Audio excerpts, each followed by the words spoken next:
The White House has not released much information on the whereabouts of the 3 missing American veterans fighting in Ukraine.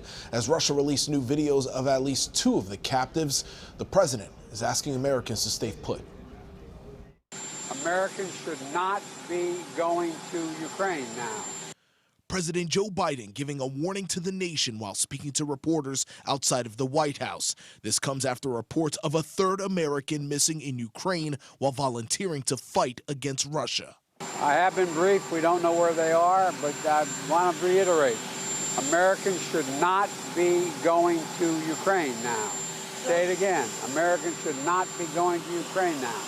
Retired U.S. Marine veteran Grady Kerpasi is the latest American missing. He traveled to Ukraine to fight and hasn't been seen since, taking small arms fire in the embattled eastern region of the country. Also missing, my name is Alexander Druki. I am against war. 39-year-old John Robert Druki. And 27-year-old Andy Wynn, who was born and raised in Orange County. In the spring, the men joined a tactical group to help fight the Russians. They vanished last week, and on Thursday, this photo was released of the 2 men, hands bound behind their backs of a military truck north of Kharkiv. On Friday, this new unconfirmed video shows both Druki and Wynn captive. It was shared on Russian media. Their exact whereabouts remain unknown. We are working very hard to learn more about these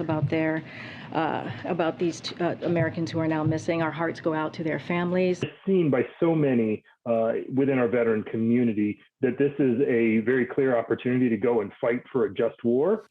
The State Department continues to urge Americans to support Ukraine from United States soil. Veteran Jeremy Butler says he has seen a growing desire from veterans looking to help in Ukraine. Butler is encouraging military members to find different ways to bolster their Ukrainian allies. Think about going to Poland to help with refugee resettlement, refugee operations there where there's such a need. The Kremlin has denied being in possession of the 3 men, but I do want to mention the United States is insisting that anyone who is captured be considered a prisoner of war, so they will be protected by guarantees of humane treatment. And speaking of an American we know is in custody in Russia, that's WNBA superstar Brittney Griner. She has been wrongfully detained since February, and early this week, Griner had her detention extended until July 2nd. Live in the newsroom, Pedro Rivera, KTLA 5 News.